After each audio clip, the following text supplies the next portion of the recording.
Evangelho de Mateus, capítulo 7.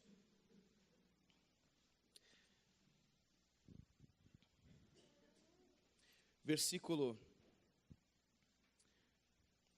de número 13.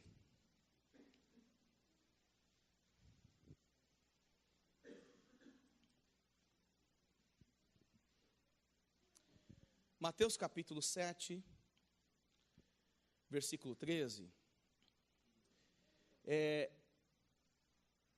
Antes de nós lermos aqui nesta noite, vamos nos recordar de algumas coisas. Nós estamos falando aqui já esse é o terceiro domingo que nós estamos falando sobre o básico da fé. Amém? Nós iniciamos essa jornada definindo o que é igreja. Na definição que fizemos, falamos que a igreja trata-se então da reunião, um grupo de gente que se reúne em torno de uma fé, um grupo de gente, ajuntamento de pessoas, localizada em um mesmo local, com o objetivo de cultuar a Deus. A igreja, como falamos, ela é o corpo de Cristo, ela é orgânica, ela é viva. Cristo é o cabeça desta igreja. Falamos que essa igreja está em todos os lugares, e a igreja de Jesus não é somente a igreja do século 21, mas é a igreja que está ao longo de toda a história, desde o Cristo, ou na verdade, desde o Gênesis, a igreja de Jesus, ela existe e é aquela que será transformada na glória eterna quando Cristo voltar para levar e arrebatar a sua igreja. Falamos que essa igreja, que os crentes se reúnem, eles se reúnem a partir de um padrão, que o padrão é a unidade. E para que se haja um bom convívio e que se cumpra esse padrão, que é a unidade, nós entendemos aqui que é necessário que cada crente venha andar humildemente, venha andar em mansidão, venha andar em paciência, suportando uns aos outros. Esta é a obrigação, ou os pré-requisitos, para que possamos ter uma vida saudável, comunitária. Falamos que é uma dificuldade enorme de conviver com gente que não consegue observar algum desses pontos a partir daquilo que nós tratamos no último domingo. E hoje nós vamos falar também sobre o básico da fé. E agora nós vamos tratar sobre o seguinte assunto a partir das perspectivas que Jesus apresenta.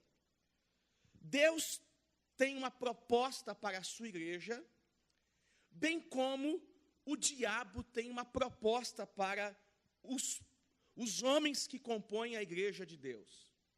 Existe uma proposta de Deus e existe uma proposta do diabo.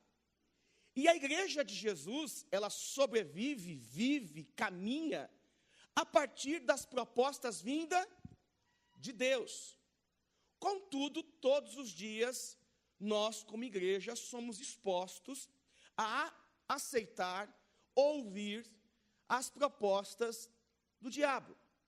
Então, na igreja de Jesus, é real, o diabo é uma realidade, não é uma figura distante dos homens, é uma realidade.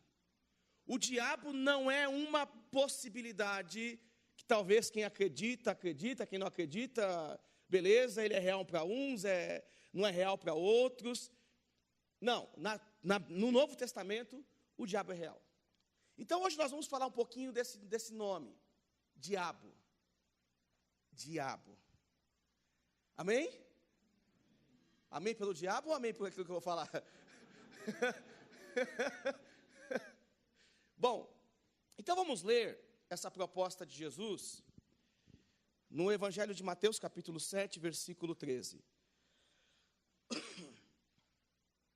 Entrai pela porta estreita, larga é a porta, e espaçosa o caminho que conduz à perdição, e são muitos os que entram por ela. Porque estreita é a porta, e apertado o caminho que conduz para a vida, e são poucos os que acertam com ela. São poucos os que acertam por ela ou entram por ela.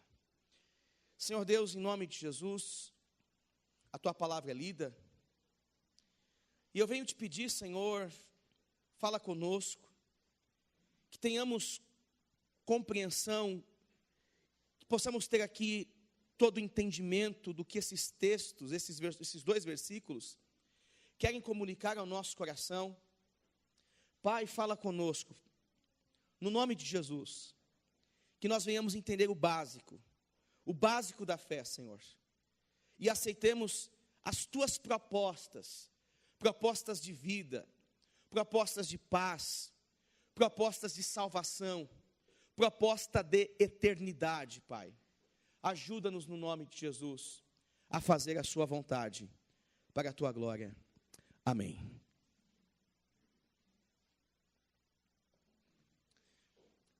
Meus irmãos, o reino de Deus, ele essencialmente oferece circunstâncias favoráveis e circunstâncias desfavoráveis. O reino de Deus, essencialmente, apresenta circunstâncias positivas, bem como também apresenta circunstâncias negativas. O reino de Deus não é só flores, é exatamente, talvez, como as nossas relações afetivas. Tem espinhos. E por que não dizer, muitos espinhos. O reino de Deus, às vezes, é difícil de vivê-lo, de cumprir as suas exigências. O reino de Deus, ele apresenta condições para todo aquele que opta em entrar por essas portas e por este caminho. Quando eu digo que o reino de Deus, ele oferece circunstâncias favoráveis, é porque a Bíblia Sagrada em Jesus, nós vamos entender que nós passamos, nos tornamos possuidores deste reino. Nós não somos integrantes de um reino porque fizemos muito para merecê-lo, não. Nós somos possuidores deste reino, não por merecimento e simplesmente porque nós trabalhamos muito, não. Somos merecedores por conta do amor e da misericórdia de Jesus. Fazemos parte do reino de Deus porque Deus nos amou. Fazemos parte do reino de Deus porque Deus entregou o seu Filho Jesus na cruz do Calvário. Fazemos parte do reino de Deus porque Jesus é o sacrifício perfeito que nos dá acesso a entrar na presença de Deus. O reino de Deus é favorável porque neste reino nós somos consolados. Nesse reino existem promessas que nós seremos plenamente saciados. E não plenamente saciados somente nesta vida, seremos plenamente saciados na eternidade, porque a promessa de ser saciado, ela vem por conta da presença do Espírito Santo dentro do ser humano. O reino de Deus é favorável, porque nós fomos resgatados de nossas culpas. Só que o reino de Deus, ele apresenta circunstâncias desfavoráveis, porque ele diz que nós que confessamos Jesus e cremos nele como Senhor e Salvador, nós passamos a viver um estilo de vida em que começamos a observar e participar de uma série de obrigações que antes nós não tínhamos que participar. Quem faz parte do reino de Deus precisa amar. Quem faz parte do reino de Deus precisa perdoar. Quem faz parte do reino de Deus precisa se humilhar. Quem faz parte do reino de Deus precisa ajudar. Quem está inserido no reino de Deus precisa doar. Por esse motivo, a proposta do Evangelho para todos os crentes se trata de uma proposta desafiadora, porque nós só teremos duas condições: ou você aceita o reino de Deus, ou você aceita as propostas do reino do diabo. Não existe outra condição. Não existe uma terceira possibilidade. Nós não acreditamos num terceiro acesso depois dos 45 minutos do segundo tempo. Nós não acreditamos dessa maneira. Só existe duas condições: ou você aceita a proposta de Deus, ou você aceita as propostas do diabo. Pensando nisso, nós precisamos entender de que maneira surgem essas propostas. E aí eu preciso retornar com vocês a alguns textos que darão sentido para essa ideia que estou apresentando a vocês. Volte para Gênesis, por favor, capítulo 2, por gentileza. Vai lá no livro do Gênesis. Enquanto isso, faço a pausa.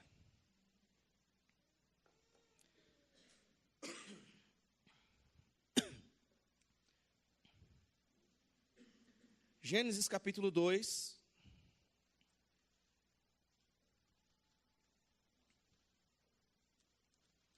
Versículo 7. Veja só, por favor, inicialmente esse texto, que diz assim: Então formou o Senhor Deus ao homem do pó da terra, e lhe soprou nas narinas o fôlego de vida, e o homem passou a ser alma vivente. E plantou o Senhor Deus um jardim no Éden, na direção do Oriente, e pôs nele o homem que havia formado.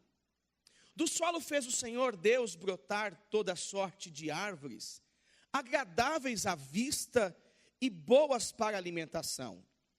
E também a árvore da vida no meio do jardim, e a árvore do conhecimento do bem e do mal, ele as pôs. Verso 16.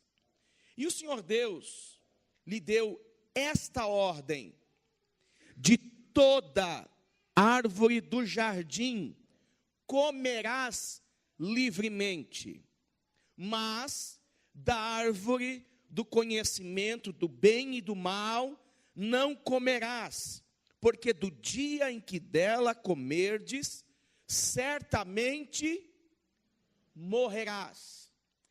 Esta é uma proposta vinda de Deus. Vou te colocar num jardim, tenho preparado para você toda essa terra.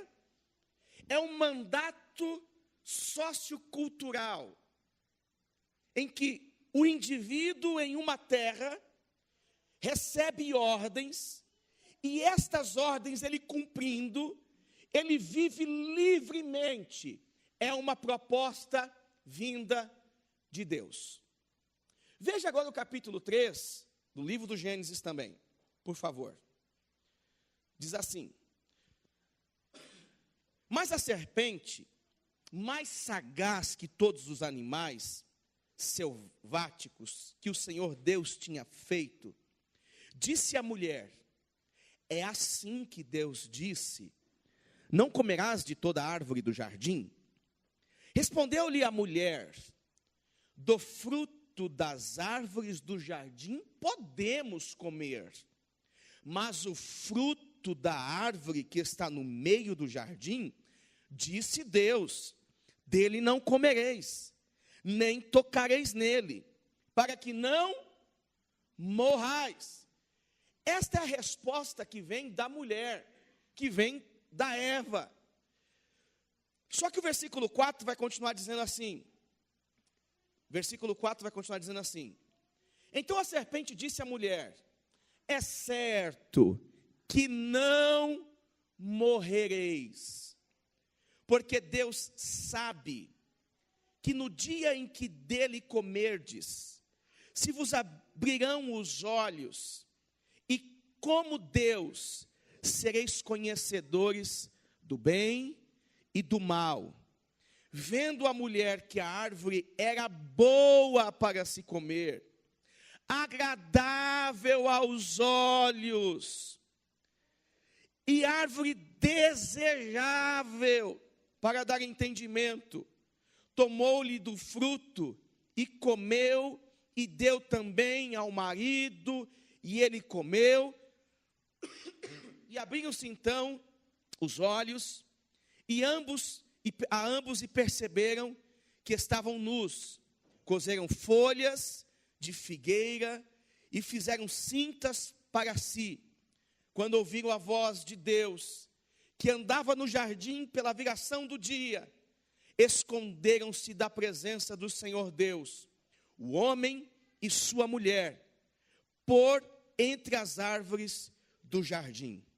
E chamou o Senhor Deus ao homem e lhe perguntou: onde estás?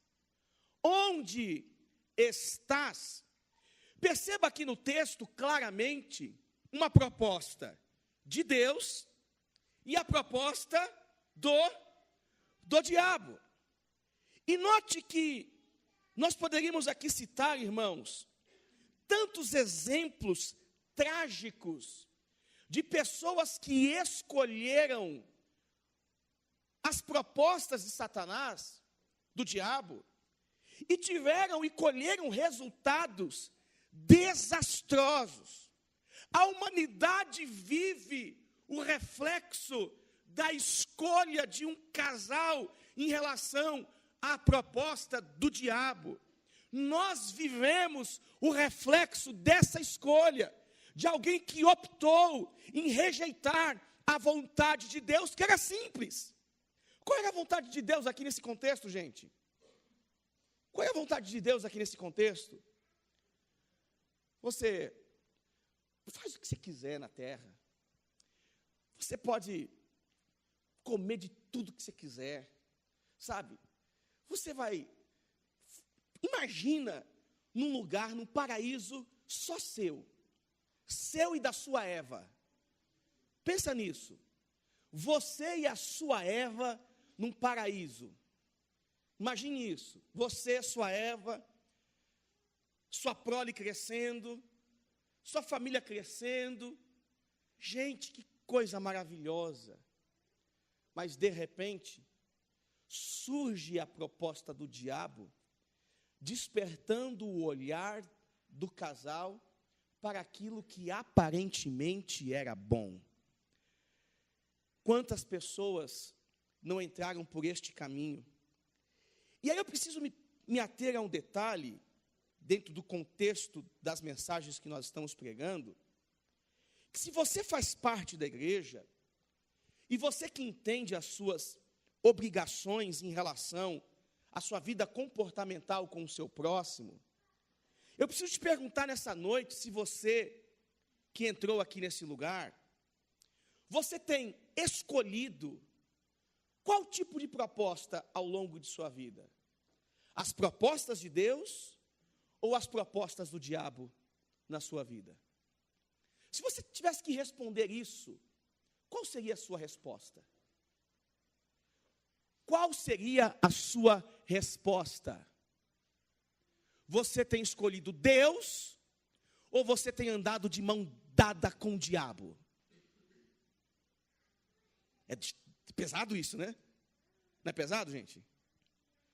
É pesado ou não é? Me ajuda aí, povo. É pesado, né? Não é pesado? É muito pesado.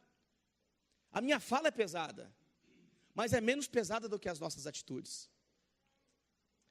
A minha fala é pesada e difícil, mas menos difícil do que as nossas atitudes. Então a pergunta que eu faço nessa noite é: quais são as suas escolhas? Que caminho você tem escolhido?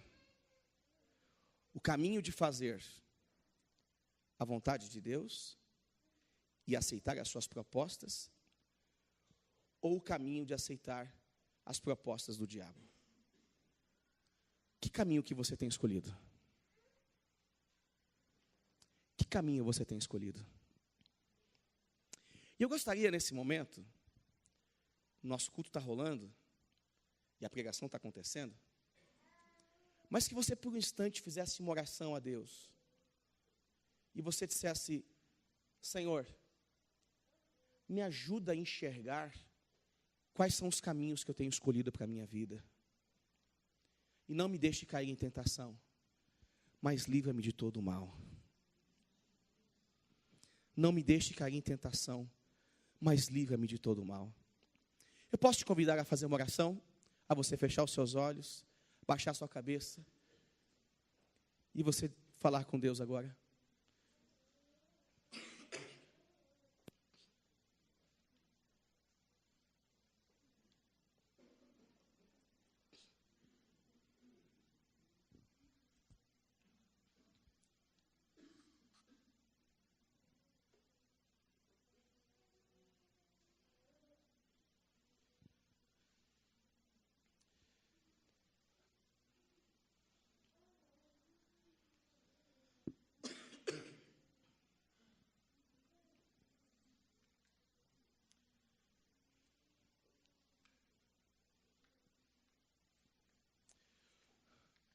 De repente, essa hora é de você se arrepender dos seus pecados. Foi isso que o Antônio Carlos orou aqui.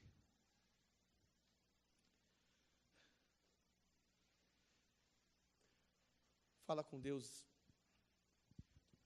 Confessa os seus caminhos. Confessa os seus caminhos. Confessa os seus caminhos.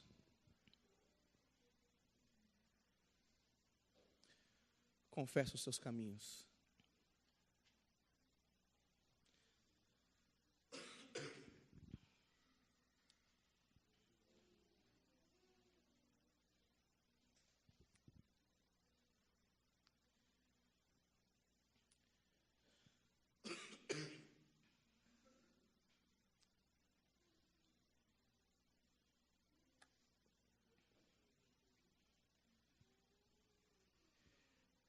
Confessa os seus caminhos.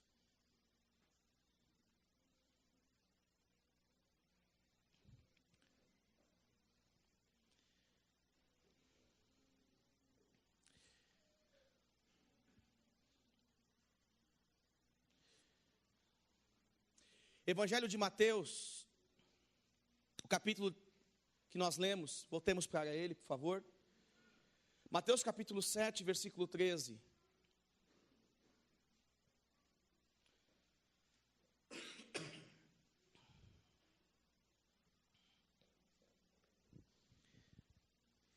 Quando nós lemos as palavras de Jesus, o registro das palavras de Jesus feito por Mateus, trata-se então de uma proposta.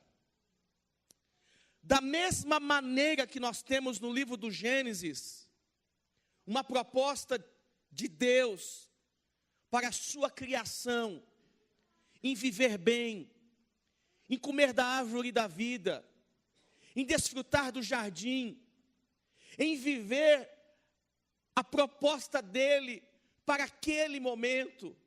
Nós temos aqui Jesus fazendo uma proposta para a sua igreja. Nós temos nessa noite a repetição dessa proposta para você que me escuta aqui, em nome de Jesus. E essa proposta, trata-se de uma proposta que envolve o Evangelho de Jesus e uma nova vida.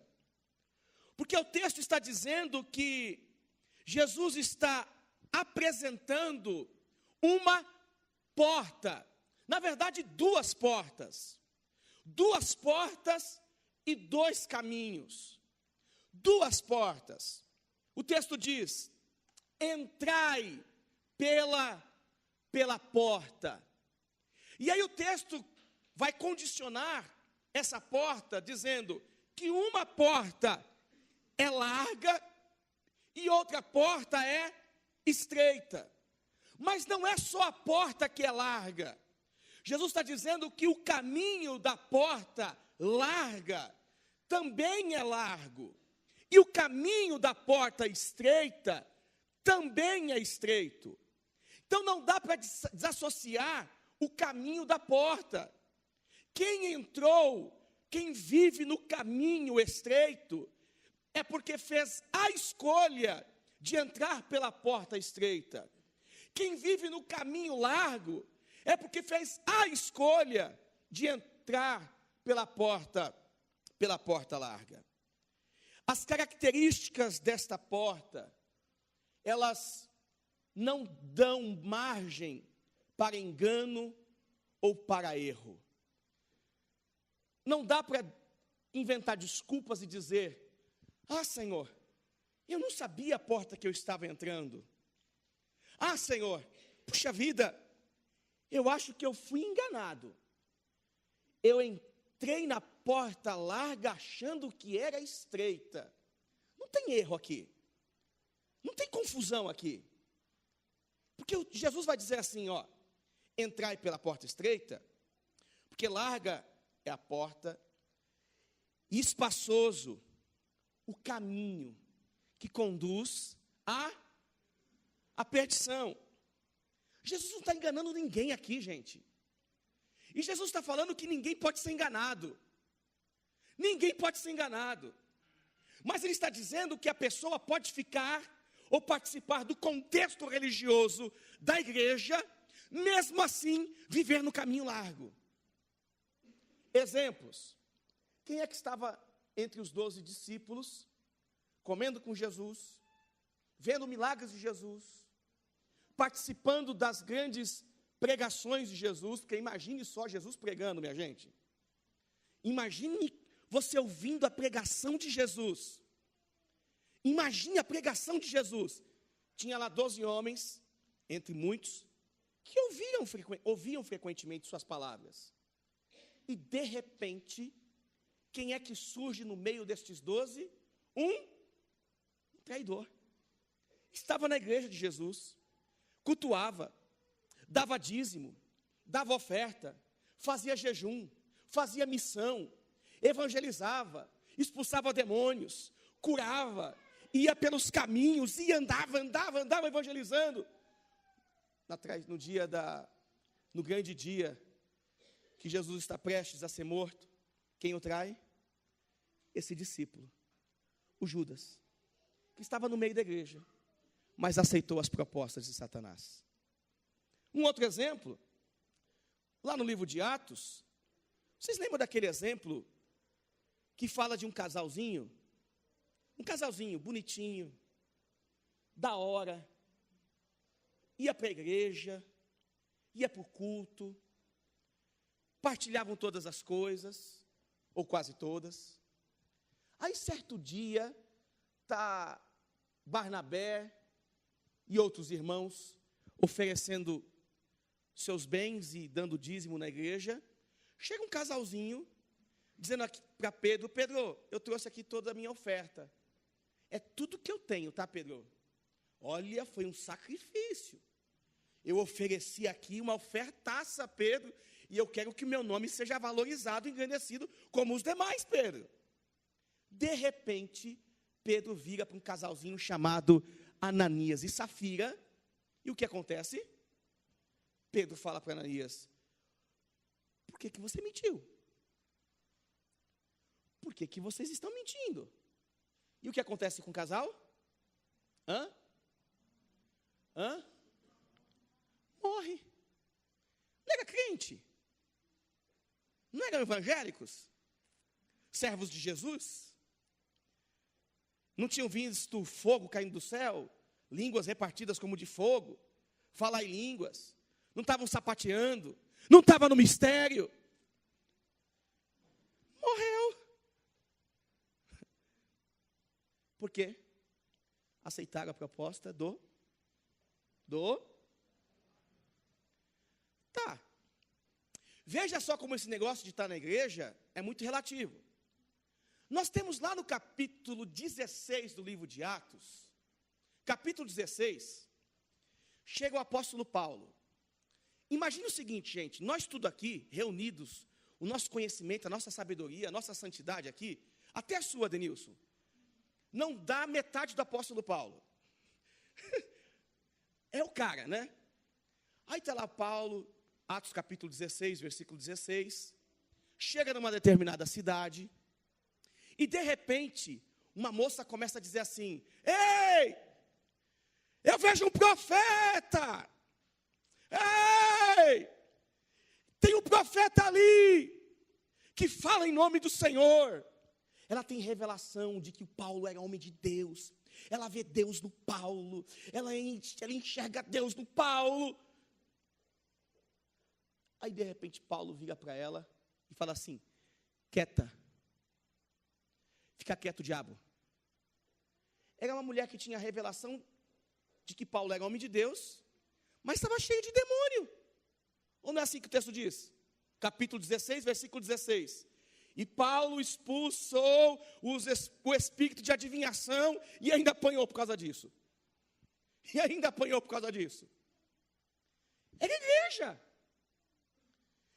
Estar na igreja não significa absolutamente nada, porque você está aqui. Você está aqui. Você entra na igreja. Mas me parece que a igreja não consegue entrar no teu coração duro que nem pedra. Por quê? Porque as propostas de Deus, elas não são tão atrativas quanto as propostas do diabo. As propostas do diabo é para você comer da árvore do conhecimento do bem e do mal. As propostas de Satanás é para fazer de você uma pessoa iludida com a vida, vazia. Veja que Jesus não está enganando ninguém. E essa ideia, então, de escolher a porta, traz como consequência escolher um caminho. E esse caminho largo é o caminho das ilusões. É o caminho em que a gente acompanha as tendências humanas da vida. Gente, eu estou passando por uma crise muito grande. Uma crise muito grande. E não é financeira não, porque essa já faz tempo. Essa já faz tempo. Essa já faz muito tempo. Uma crise muito grande em relação a como a gente enxerga a Bíblia e como a gente vive a Bíblia. Porque eu estou vendo uma transformação de valores tão grande entre as igrejas evangélicas. Pergunta para o nosso irmão Wagner, que possivelmente deve nos assistir depois do culto, porque hoje parece que ele foi passear. Crente é um negócio de doido, né? Ao invés de estar na internet assistindo o culto, está passeando, né? É só Deus. Ele está na Inglaterra, num dos principais centros protestantes do mundo. Muita ou quase todas as coisas aconteceram no velho continente relacionado ao Evangelho. E pergunta para ele como que está a igreja de lá. Pergunta para ele como que está o Evangelho de lá. E aí vamos olhar para o nosso Brasilzão, nosso Brasil, nosso amado. E vamos tentar responder como é que estão as nossas igrejas. Gente, nós temos que concorrer com igrejas. Igrejas mais style, e aí o pastor tem que mudar todo o seu estilão para comunicar a uma nova sociedade. Tem que usar cabelão, tem que ser bombado. Não vale mais pastor gordo, careca, porque esse pastor... Não vale mais esse tipo de pastor. Antigamente falava de pastor, o que ele era geralmente? Gordo, careca, barrigudão, gordo. Eu estou no meio.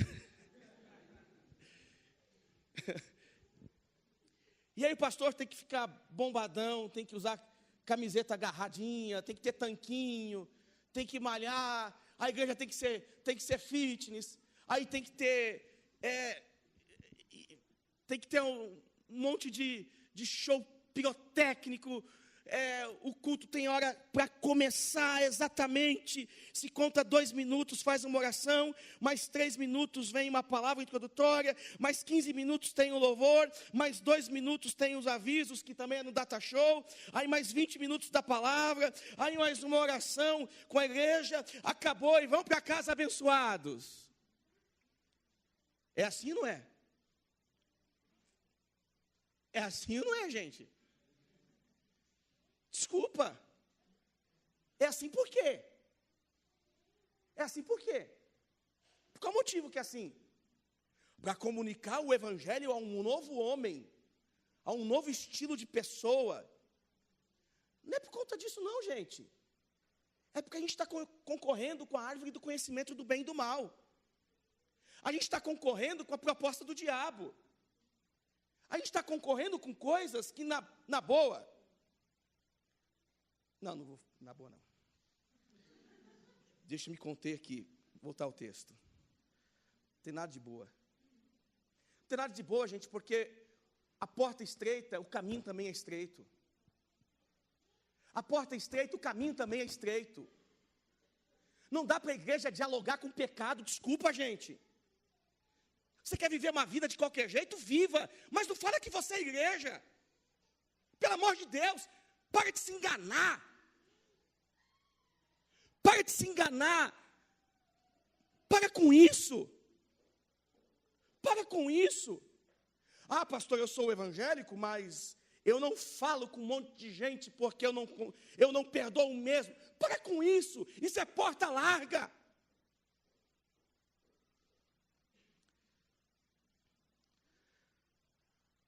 A porta larga nos leva a escolher aquilo que nos traz satisfação,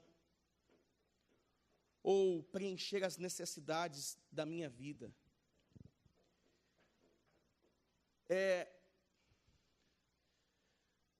Antigamente, o diabo não sabia assistir culto. Sabia disso? O diabo levou um tempão para aprender a assistir culto, gente. Os demônios fizeram teologia, fizeram. O diabo fez o seu tridoutorado lá, em como assistir culto com os crentes. Eu conversei, algum tempo atrás, com um dos pastores, ou uma das pessoas que iniciaram essa igreja aqui em Ribeirão Pires, e uma dessas pessoas é a mãe do Juninho Afran, aquele guitarrista que o pessoalzinho curte aí pra caramba, gosta. E ele disse que ele vinha aqui para a nossa igreja, para a cidade, e falou: Fernando, eu nunca vi um lugar com tanta gente possessa. Que a gente fazia culto, era gente possessa, manifestando todo tipo de situação espiritual ao longo da vida, na vida. E hoje você percebe que o diabo sabe assistir culto. Porque as igrejas não têm mais esse lance de possessão, muitas igrejas não têm mais esse lance de manifestação. O diabo vem assistir culto, dá glória a Deus, os demônios adoram o Senhor, e vai embora, e tudo certo. E aí eu vivo de segunda a sexta-feira uma vida devassa, uma vida cheia de porcarias, sabe, só de prazeres pessoais. Só que o grande lance, gente, e aqui eu quero caminhar para encerrar a minha pregação e essa reflexão, é que o texto vai dizer que a porta larga, ela conduz para a perdição. E o que eu estou querendo dizer para você aqui nessa noite, é que se você escolheu o caminho largo, ele vai te levar para a perdição, e o inferno é real. O inferno é real. Ah, pastor, faz tanto tempo que você não fala do inferno. Faz, mas o inferno é real. E quem não viver em Cristo, vai para lá.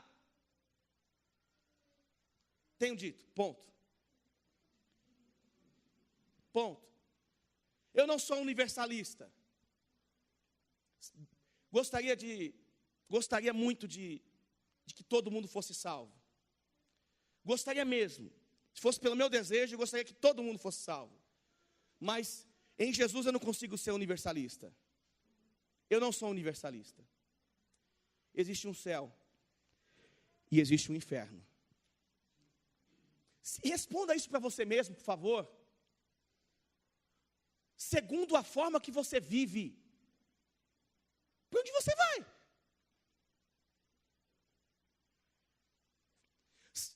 Ah, pastor, mas eu... E as bênçãos, pastor? Não tem bênção aqui nessa igreja? Tem muita bênção. Infelizmente, nós estamos trilhando o caminho largo. E aqui eu vou falar por último, e algo muito, muito sério. As pessoas estão vivendo num caminho tão largo, que elas não aceitam ninguém dizer que elas estão erradas. Ou aceitam? Elas não aceitam dizer que está errado. Elas não aceitam dizer que, ei, cuidado, você vai para o inferno, viu? Pastor da minha vida, cuido eu. Cuida mesmo. A escolha da porta é tua, não é minha. Se eu pudesse escolher por você, se eu pudesse escolher você entrar pela porta estreita, se eu pudesse, escolheria por você, para você ter uma boa vida, uma vida cristã, saudável, eu escolheria. Por você eu escolheria. Mas a escolha é tua. É só tua, não é minha. Aí, preste atenção numa coisa. Percebe que mediante as tuas escolhas, uma porção de coisa na tua vida está se complicando? Quantos irmãos aqui entre nós não sabem mais o que é ter vida espiritual?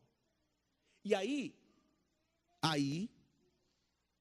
acham um culpado. Sabe quem é o culpado? Quem é o culpado? Quem é o culpado? Hã? O diabo que se chama pastor.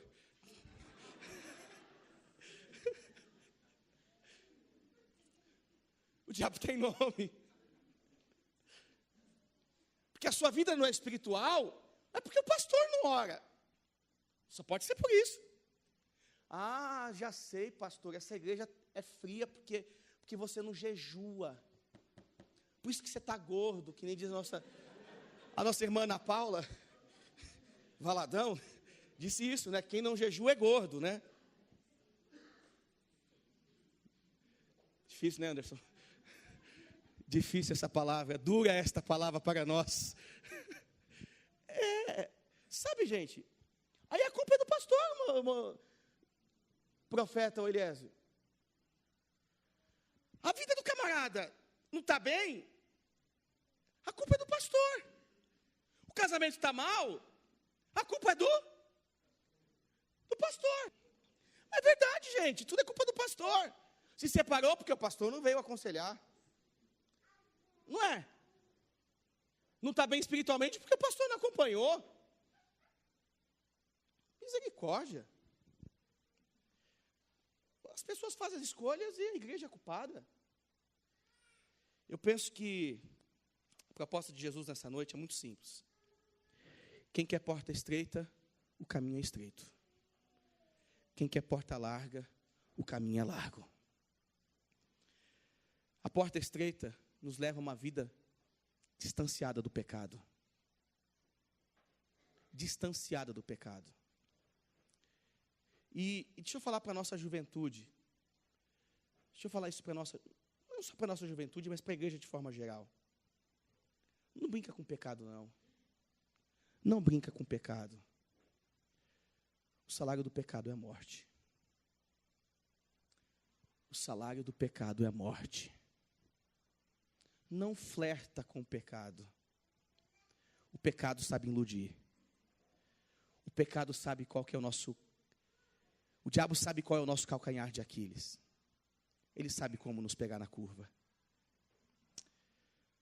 O básico da fé é você aceitar as propostas de Deus ou aceitar as propostas do diabo. E a pergunta que eu faço para você, encerro essa reunião nessa noite, é te perguntando: o que você quer aceitar nessa noite? Qual escolha que você faz? Qual escolha que fazemos, Rafa? Escolhemos Deus ou escolhemos o diabo? Não dá para ser mais ou menos, gente. Apocalipse diz que os mais ou menos são vomitados. Desculpa. Não é? Os mais ou menos são vomitados. Não dá para ser mais ou menos. Em nome de Jesus, tenha consciência de que o diabo não está brincando com você. Se você está longe de Deus, você está exatamente na posição que o diabo quer que você esteja.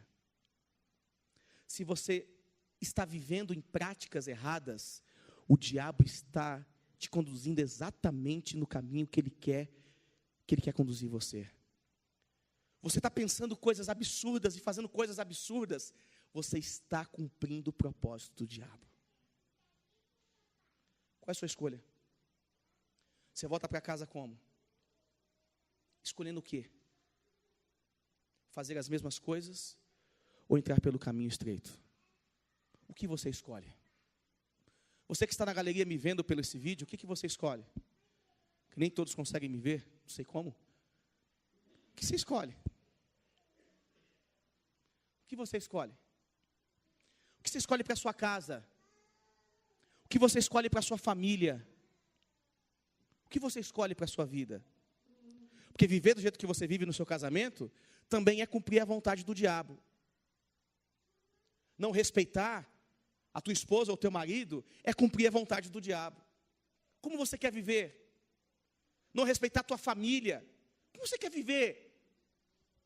Viva bem, seja feliz.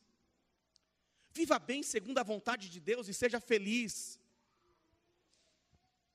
O propósito de Deus é: come da árvore da vida. Entra pela porta estreita, porque é a porta que conduz para a eternidade. Assim encerro, te convidando a entrar pela porta estreita, no nome de Jesus. Te convidando a entrar pela porta estreita, no nome de Jesus. Amém?